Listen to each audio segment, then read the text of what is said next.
This is your GMA Regional TV. Buong puso para sa Pilipino. Ang mga pinakamalalaking balita sa One North Central Luzon ngayong Huwebes. Kakulangan ng warning signs sa mga ginagawang manhole sa sentro ng Dagupan City. Peligro umano sa mga motorista at pedestrian. Ilang mangingisda, baliklaot na matapos ang halos isang linggong hindi pagpalaot dahil sa sama ng panahon. Mga naglabas ang tilapia sa palayan sa Ilocos Norte, pinagpiestahan ng mga residente sa pamimingwit. At Manakota Cave at Underground Rivers sa Apayao, ating dayuhin sa biyaheng norte. Ito ang GMA Regional TV 1 North Central Luzon. Masantos siyang aram na imbaga malem, baya pagat panapon kapuso. Narito na ang One North Central Luzon. Hatid namin ang mga pinakamalaki at pinakauling balita sa Hilaga at Gitnang Luzon. Live mula rito sa GMA Dagupan Station, ako po si Chris Zuniga. Kakulangan ng warning signs sa mga ginagawang manhole sa sentro ng Dagupan City, peligroso umano sa mga motorista at dumadaan. Kaugnay niyan may live report si Claire Lacanilaw Dungka. Claire?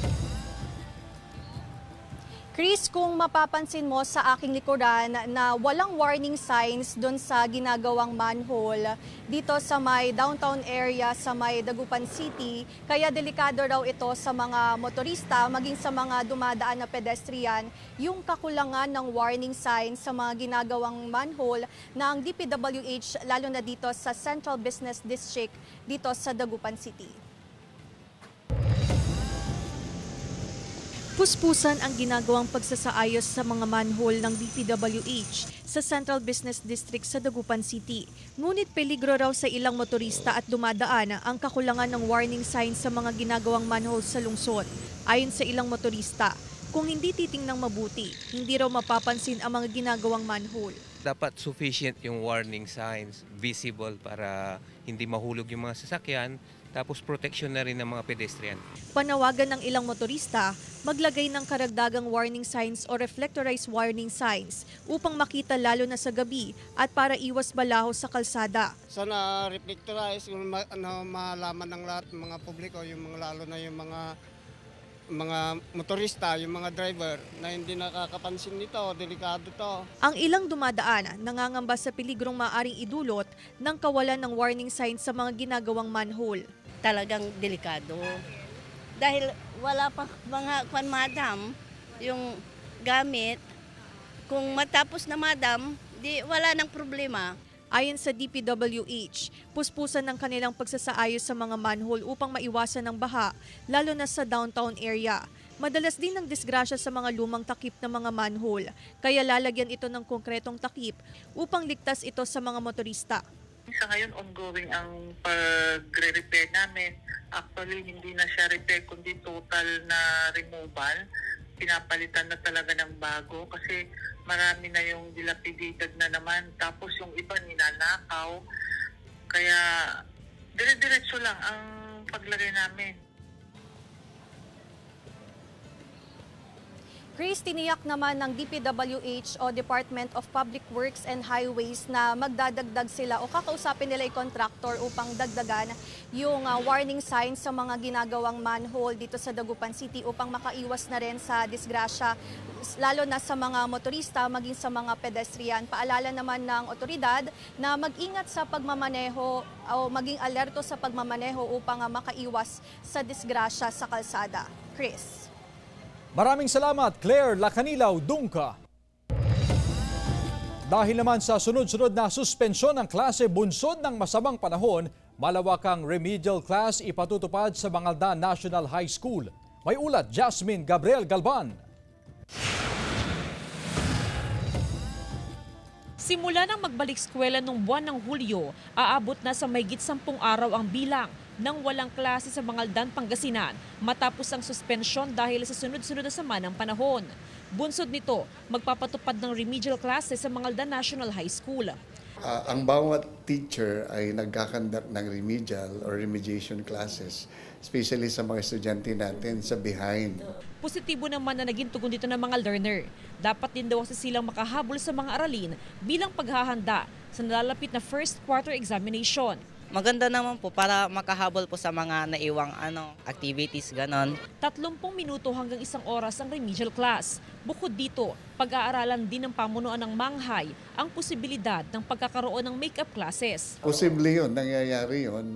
Pero bago po ito ma-implement, kinakailangan din na ma-inform yung mga magulang, ma-inform lahat, yung mga estudyante, yung mga teachers, especially yung mga teachers din kasi makikita mo yung topic kung hanggang saan na ba sila. Sa mga araw na suspendido ang klase, nagpapatupad ng modular learning ang DepEd. Ito'y para matiyak na nakakapag-aral pa rin ng mga learner kahit nasa bahay lang. Kasama si Daryl Peralta, Jasmine Gabriel Glaban, One North Central Luzon.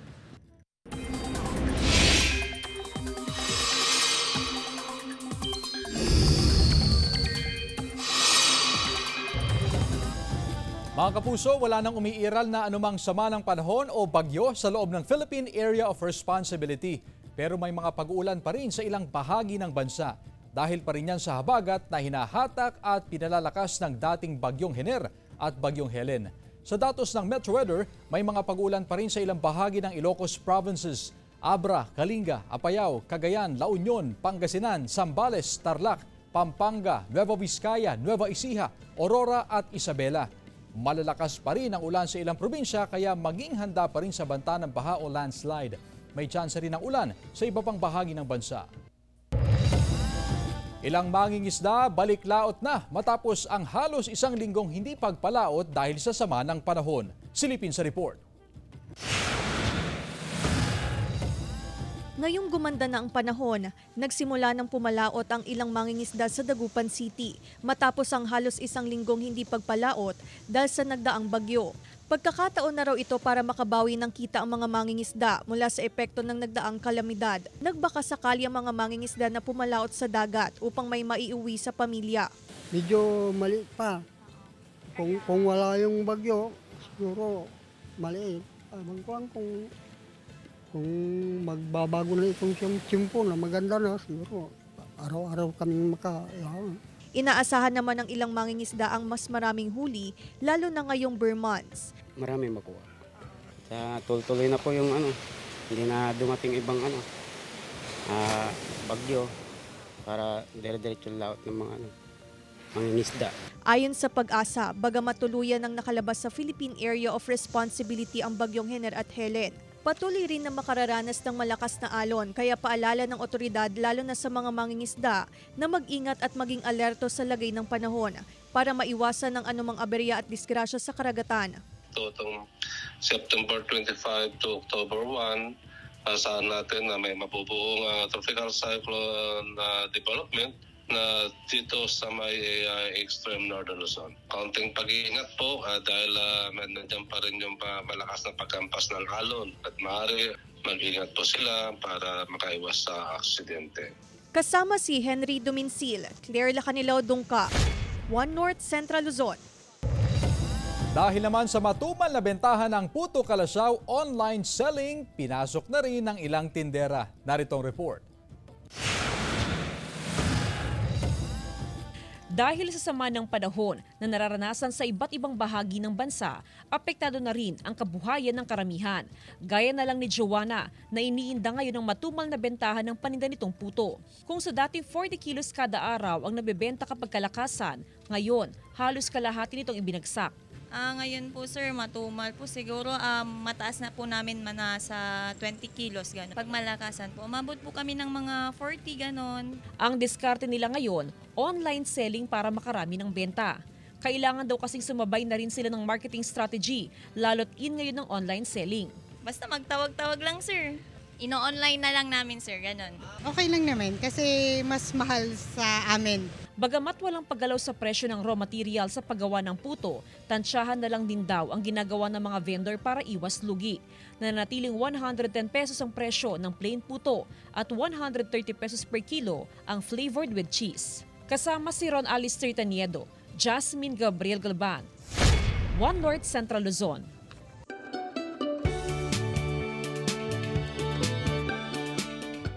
Manakota Cave at Underground River dinarayo sa Luna, Apayao. Tunghayan sa report. Dinarayo ng mga turista ang Manakota Cave sa Luna, Apayao. Kakaiba dahil mayroon itong underground river kung saan asul ang kulay ng tubig. Pagpasok pa lang, bubungad na ang mga rock formation. Madilim ang kuweba at kailangang magbaon ng flashlight para makita ang kagandahan nito.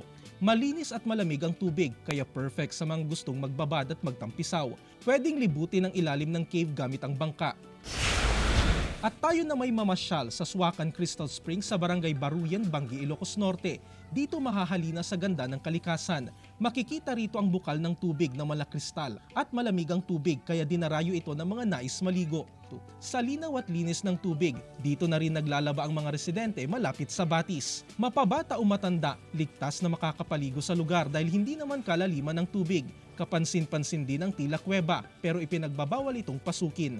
Jarek Pasilyao, One North Central Luzon. Ito ang GMA Regional TV 1 North Central Luzon.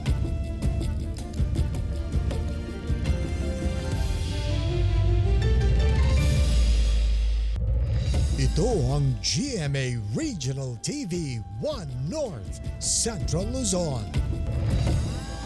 Mga napadapang palay dahil kay Bagyong Hener, inaani na ng mga magsasaka sa Gonzaga, Cagayan. Tutukan sa ulat ni Jeric Pasilyao. Puspusan na ang pag-aani ng palay sa Gonzaga, Cagayan. Nanganganib na kasing masira matapos padapain ng malakas na pag-ulan dulot ng Bagyong Hener. Nangangamba ang ilan na mas lalong masira ang mga palay kung hindi pa aanihin dahil sa habagat. Ilang butil din daw ang nasira dahil sa malakas na hangin dulot ng nagdaang bagyo. Puspusan na ang pagbibilad ng palay ng mga magsasaka sa Marcos, Ilocos Norte. Ilang araw na kasing nakatenga sa sako at nanganganib ng masira ang mga aning palay dahil basang-basa na nakaimbak. Ang ibang palay ay nag-umpisa ng mangitim dahil hindi mapatuyo dahil sa Bagyong Hener. Naani raw ang mga palay bago pa dumaan ang bagyo sa lalawigan. Dahil sa ilang araw na pag-ulan dulot ng Bagyong Hener, sa loob na ng bahay pinapatuyo ang mga naaning palay sa Kawayan, Ilocos Sur. Nanganganib na kasing mabulok at mangitim dahil hindi pa nabilad sa araw. At para hindi masira, inilatag na lang ang mga palay sa sahig para matuyo. Jarek Pasilyao, One North Central Luzon. Pinagpiestahan ng mga namimingwit na mga residente ang mga naglabasang tilapia sa isang palayan sa Pasukin, Ilocos Norte. Ayon sa mga residente, naglabasa ng mga tilapia dahil sa pag-ulan. Kanya-kanyang pwesto ang mga ito sa pamimingwit. Sa loob ng isang oras, 1 kilong tilapia ang nahuli ng ilan. Laking pasasalamat nila sa biyaya at may pang-ulam na sila. Mahigit naman sa 5,000 na benepisyaryo nakatanggap ng ayuda mula sa AIX program. Silipin sa report. Malaking tulong para sa ilang benepisyaryo ang natanggap na ayuda mula sa DSWD sa ilalim ng AIX program o Assistance to Individuals in Crisis Situation Program. Tulad na lamang ni Cynthia Daroya na 6 na taon nang nagdadialysis ang kanyang asawa. Malaking tulong para sa kanya ang natanggap na ayuda. Yung asawa ko kasi nagdadialysis, kailangan niya sa mga gamot niya. At the same time, nagpapaaral din po kami ng kolehiyo. Maging ang 85 anyos na si Dolores Quilonio na matyagang naghintay upang makatanggap ng ayuda. Malaking tulong din sa pambili ng gamot at pagkain ang natanggap na ayuda. Para sa mga pamilya namin, pagkain, gamot, yun po ang importante, yung gamot ko kasi may sakit ako, madam. Aabot sa 10 million pesos na financial assistance ang ipinamigay ng DSWD sa mahigit 5,000 benepisyaryo sa Dagupan City na mahagi rin ng hearing aid para sa mga piling benepisyaryo. Pinungunahan ni Senator Amy Marcos ang pamamahagi ng ayuda mula sa DSWD. Layon ng programa na matulungan ang mga residente, kasabay ng patuloy na pagtaas ng mga bilihin at kalamidad na dulot ng mga nagdaang bagyo. Tayo nitong medyo natagalan na AIX, ito yung ayuda para sa mga kababaihan, ang karamihan kababaihan. Dahil alam natin, magaling humawak ang pera ng mga babae. Kasama si Henry Duminsil, Claire Lacanilaw Dungka, One North Central Luzon. Samantala, Doyala Road binuksan na sa mga motorista sa Mangaldan, Pangasinan. Truck ban muling ipinatupad sa bayan. Tutukan sa report. Kung dati umaga pa lang ramdam na ang mabigat na daloy ng trapiko sa Rizal Avenue sa Mangaldan, Pangasinan, ngayon maluwag na at tuloy-tuloy ng usad ng mga sasakyan. Resulta ito ng muling pagbubukas ng Doyala Road. Matapos ang pagsaayos sa kalsada, pinadaanan na ito ng poso sa mga motorista. 1 week, nagkaroon kami ng information dissemination, pinagsabihan yung mga truck na dumadaan na partikular na gagaling po sa bayan ng San Jacinto at sa Sampabian, Mapanda, na doon na po balik sa dati ng daanan yung Doyala Street dahil tapos na po at pwedeng na pong daanan. Nagsisilbing alternate route ng mga pribadong sasakyan at malalaking sasakyan ang Doyala Road. At dahil balik implementasyon ng truck ban sa bayan, obligadong dumaan sa Doyala Road ang mga truck. Naibalik na namin yung truck ban upang maibsan ang daloy ng trapiko, partikular lalo sa umaga at saka sa hapon. Ramdam ng mga motorista ang pagluwag sa daloy ng trapiko dahil sa pagbubukas ng Doyala Road. Okay naman, madam. Para hindi naman masyadong matraffic. Mahigpit na ipinagbabawal sa Mangaldan ang pagdaan ng truck sa Rizal Avenue mula alas 7 ng umaga hanggang alas 7 ng gabi. Kasama si Daryl Peralta, Jasmine Gabriel Gulban, One North Central Luzon.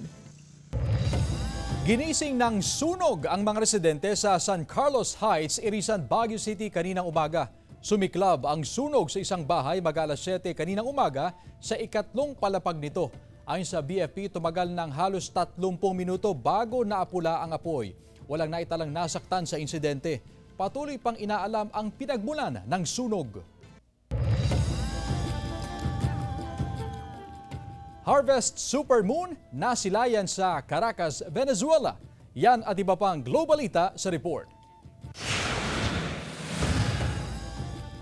Isang harvest supermoon ang nagbigay liwanag sa Caracas, Venezuela noong Martes. Nasilayan ng mga residente ang pambihirang pagkakataon para masaksihan ng isang partial eclipse. Sa isang time-lapse video, makikita ang pagsikat ng supermoon sa kalangitan habang bahagyang natatakpan ang anino ng mundo. Ang buwan ay itinuturing na supermoon kapag ito ay umabot sa closest point sa orbit ng mundo na nagiging dahilan upang ito ay magmukhang mas malaki kung titignan mula sa Earth. Ang full moon ng Setyembre ay itinuturing din na pangalawa sa 4 na sunod-sunod na supermoons na inaasahang mangyayari sa 2024 ayon sa NASA. Naging target ng insurgent attack ang main international airport ng Mali sa Bamako ayon sa mga otoridad.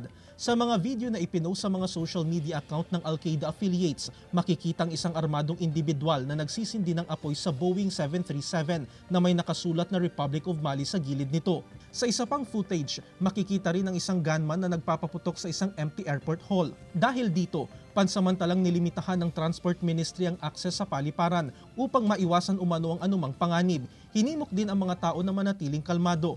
Magkagayunpaman, sinabi ng Malian Army na agad din nila umanong naibalik ang kontrol sa sitwasyon. Jarek Pasilyao, One North Central Luzon. Samantala, masayang umakyat ng bundok sa bayan ng Carasi ang mga empleyado ng DENR Ilocos Norte para magtanim ng bamboo propagules. Bahagi ito ng selebrasyon ng Bamboo World Day kahapon, September 18. Hangad ng DENR na patuloy at lalo pang dumami ang mga kawayan sa mga bulubundukin ng Ilocos Norte. Sa ganitong paraan ay lalo pang maihahatid sa publiko ang kahalagahan ng kawayan na siyang maipagmamalaki ng bansa na sagana sa ating lugar. Ang kawayan ay ang tinaguriang tallest grass na bukod sa pagiging matayog ay mabisa ring tagasangga ng bagyo o hangin.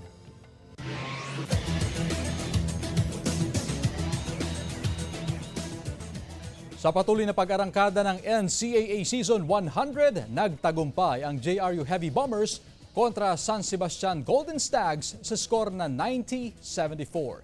Pinangunahan ni Marvin Raimundo ng JRU Heavy Bombers ang laro na may 21 points, 13 rebounds, 2 assists at 1 steal. Samantala, kapanapanabik din ang sagupaan sa pagitan ng Arellano Chiefs at LPU Pirates 12 p.m. sa Heart of Asia. At 2:30 p.m. naman ang bakbakan sa hard court ng Letran Knights laban sa Mapua Cardinals. Ito ang GMA Regional TV 1 North Central Luzon.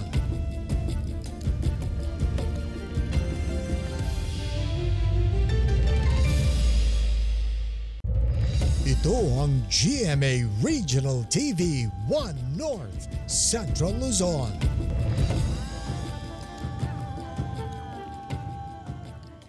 Mahigit 800 job opportunities abroad handog sa isinagawang job fair sa Mangaldan, Pangasinan. Silipin sa report. Maaga nagtungo sa munisipyo ng Mangaldan, Pangasinan ang magkaibigan na sina Irene at Rose Ann para mag-apply ng trabaho. Cleaner sa ibang bansa ang target na mapasukan ng magkaibigan. Malaking bagay para sa kanilang special recruitment activity o job fair na isinagawa sa bayan. Malaking bagay po, makakatipid na rin sa pamasahe. Malaking tulong din po para hindi na bumiyahe sa Manila. Kabuang 856 job opportunities ang handog ng LGU at PESO sa mga job seekers sa bayan. Skilled, academe at medical profession ang hinahanap sa job fair. Mga trabaho na higit na kailangan ngayon sa Oman, Malaysia, Thailand, Kuwait at Germany. Quarterly, nagkakandak tayo ng mga jobs fair. So ngayong umaga, special sabi natin kasi more than 800 job opportunities abroad ang ibinibigay natin sa kanila. Layo ng job fair na maiiwas o mailayo sa mga illegal recruiter ang mga naghahanap ng trabaho abroad. Isinagawang job fair ngayong araw kasabay ng 124th Philippine Civil Service Anniversary. Kasama si Daryl Peralta, Jasmine Gabriel Gulban, 1 North Central Luzon. Unang cashless transportation system sa Region 3 inulunsad sa Clark, Pampanga. Narito ang report. Formal nang inilunsad ang cashless bus transportation system sa gitnang Luzon. Tinawag itong Clark Loop na layong mapabilis, gawing hassle-free at high-tech ang transportasyon sa loob ng Clark Freeport Zone sa Pampanga. Ayon sa LTFRB, ito ang kauna-unahang cashless system sa Region 3 na lubos na makatutulong para mabuti ang transportasyon para sa mga manggagawa ng mga locators sa Clark.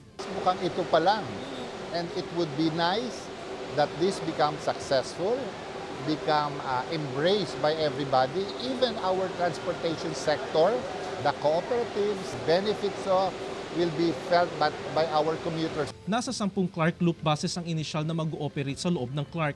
Bawat isa ay may kapasidad na 42 na pasahero na may parehong northbound at southbound na mga ruta papuntang Clark International Airport. At dahil cashless ito, ang mga pasahero kailangan gumamit ng beep cards. Ang base fare ay nasa 15 pesos para sa unang 5 kilometro. May dagdag ito na 2 pesos and 50 centavos kada dagdag na kilometro. May mga diskwento pa rin sa mga senior citizen at PWDs. Talagang sabay na sabay. Kasi sa loob ng bus, meron tayong wifi, dire-diretso ang ating pagte-text, pag-FB. Meron din tayong GPS. Ang northbound route ng Clark Loop ay magkakaroon ng 25 stopovers. Magkakaroon din ng kabuang schedule ang ruta ng Clark Loop. Jarek Pasilyao, 1 North Central Luzon. Inilunsad sa Baguio City ang Adopt a Park program na layong himukin ang mga pribadong sektor na makiisa sa paglilinis at pagpapaganda ng mga parke sa City of Pines. Kabilang sa mga target na mapaganda ang mga Center Island sa naturang syudad. Ayon sa lokal na pamahalaan, mismong ang adaptor ang siyang may direktang kontrol sa maintenance ng parke at Center Island. Sa ngayon, mahigit sa 15 Center Island ang i-adapt ng iba't ibang organisasyon. Samantala, patuloy naman ang panawagan ng LGU sa mga turistang umaakyat at namamasyal sa Baguio City na maging responsable pagdating sa kalinisan sa lugar. Samantala, bunga ng papaya na hugis kamay, agaw atensyon sa Lawag City, Ilocos Norte. Silipin sa report.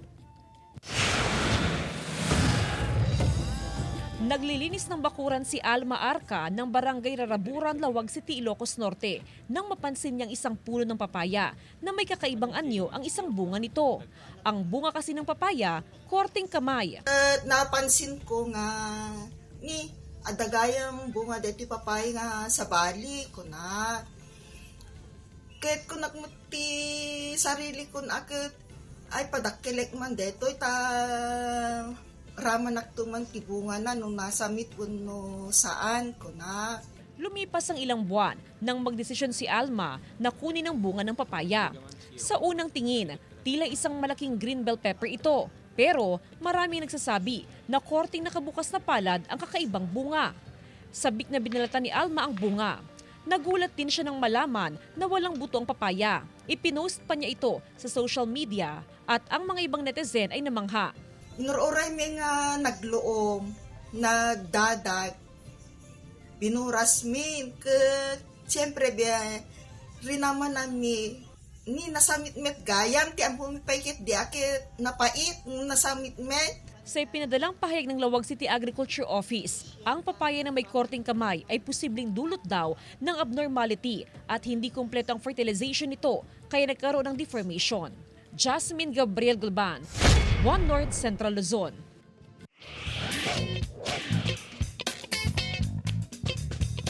Linamnam ng ginataang igat.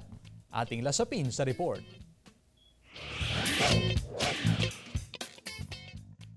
Problema pa ba ang malulutong ulam ngayong tag-ulan? Tuturuan tayo ni Kelly Kengay, ang binansagang cooking nurse ng bayan ng Conner, Apayao. Napakasimple ang kanyang inihandang lutuin. Ito ang tinatawag na ginataang kiwat. Ang salitang isneg na ibig sabihin ay igat, klase ng isda na nakukuha sa ilog. Ibinilad ang igat, isang paraan ito ng pagpupreserve ng isda. Dahil nga po mayaman ang ilog ng Apayao sa isdang igat or kiwat, tinatawag po namin dito. Kaya nga po para ma-preserve po ito, binibilag po sa araw or sinasandry para pwedeng lutuin pag wala na pong iuulam. Una, ihanda mga sangkap gaya ng gata, sili, sibuyas at dahon nito. Native na kamatis at ang pangunahing sangkap na igat. Hiwain mo na ang igat. Unang ibuhos ang gata sa palayok. Isunod ang sili, sibuyas at native na kamatis o tinatawag din itong cherry tomato ng Cordillera. Pakuluin. At kapag kumulo na ay saka namang isunod na ilagay ang binilad na igat. At kapag malambot at luto na ang igat, ay ilagay sa ibabaw ang dahon ng sibuyas. Ayan na, handa na ang ginataang igat na sawak ngayong panahon ng tag-ulan. Claire Lacanilaw Dungka, One North Central Luzon. Mga kapuso, 97 days na lang. Pasko na. Samantala, mapapanood niyo po ang episode na ito at iba pang pinakahuling lokal na balita sa official website ng GMA Regional TV, www.gmaregionaltv.com. Pwede rin kayong bumisita sa aming official YouTube channel, GMA Regional TV, at i-click ang subscribe button para sa pinakamainit na balita mula sa mga rehiyon. Nais din naming pasalamatan ang mga kapuso sa Hilaga at Gitnang Luzon, maging ang mga kapuso natin abroad. Dahil sa GMA Regional TV, local news matters. At yan ang mga pinakamalaki at pinakahuling balita sa Hilaga at Gitnang Luzon. Maraming salamat sa pagsama sa amin pati na ang mga kapuso sa ibang bansa na tumutok sa mga balita sa rehiyon. Ako po si Chris Zuniga. Kami ang GMA Regional TV, One North Central Luzon, buong puwersa para sa mas malaking misyon at mas malawak na paglilingkod sa bayan.